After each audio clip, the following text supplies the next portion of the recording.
সংখ্যালঘু কমিউনিটির নারীদের সামাজিক ও সাংস্কৃতিক কর্মকাণ্ডে উৎসাহিত করতে বার্মিংহাম বাংলাদেশ উমেন্স ফোরাম ইউকের উদ্যোগে ঈদ পূর্ণমিলনী হয়েছে। অনুষ্ঠানে কমিউনিটির নানা স্তরের নারীরা ঈদের আনন্দে সামিল হন। এমদাদুল হক লাবলুর ক্যামেরায় লোকমান হোসেন কাজীর রিপোর্টে দেখুন বিস্তারিত। যুক্তরাজ্যের বার্মিংহামে বাঙালি কমিউনিটির বিভিন্ন সামাজিক, সাংস্কৃতিক, রাজনৈতিক সংগঠনের শীর্ষস্থানীয় নেতৃবৃন্দ সহ বিপুল সংখ্যক প্রবাসী মহিলাদের উপস্থিতিতে বার্মিংহামে বাংলাদেশ মাল্টিপারপাস সেন্টারে এই ঈদ পুনর্মিলনী অনুষ্ঠান অনুষ্ঠিত হয়।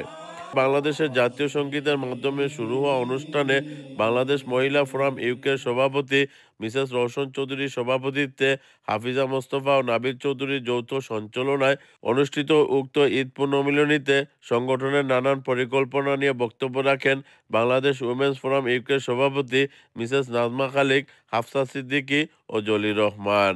ওদের মধ্যে এরকম প্রোগ্রাম করা আমাদের জন্য খুব জরুরি। আগায় যেতে পারে, লেখাপড়া করতে পারে, একজন আরেকজনের সাহায্য করতে পারে। ঈদ পুনর্মিলন অনুষ্ঠানে প্রধান অতিথি হিসেবে যোগ দেন বার্মিংহামের বাংলাদেশ সহকারী হাইকমিশনার মোহাম্মদ আলিমুজ্জামান। এ সময় তিনি বাঙালি মহিলাদের এ ধরনের উদ্যোগের ভূয়সী প্রশংসা করার পাশাপাশি যে কোনো সহযোগিতারও আশ্বাস প্রদান করেন। এত সুন্দর একটা অনুষ্ঠান ঈদের পরেও আমাদেরকে উপহার দেওয়ার জন্য আপনাদের সকলকে ধন্যবাদ। এছাড়া ঈদ পুনর্মিলনীতে অনুষ্ঠানে অন্যান্যদের মধ্যে বক্তব্য রাখেন British MP Ayub Khan, councillor Ziaul Islam MBE, councillor Momtaz Hossain প্রবীণ, কমিউনিটি ব্যক্তিত্ব Alhaj Fazlur Rahman Chowdhury MBE, beyond TV ইউকের সিও আব্দুল এম চৌধুরী সুমন প্রমুখ। সবশেষে মনোজ্ঞ সাংস্কৃতিক অনুষ্ঠানের মাধ্যমে সমাপ্ত হয় এই ঈদ পুনর্মিলনী অনুষ্ঠান।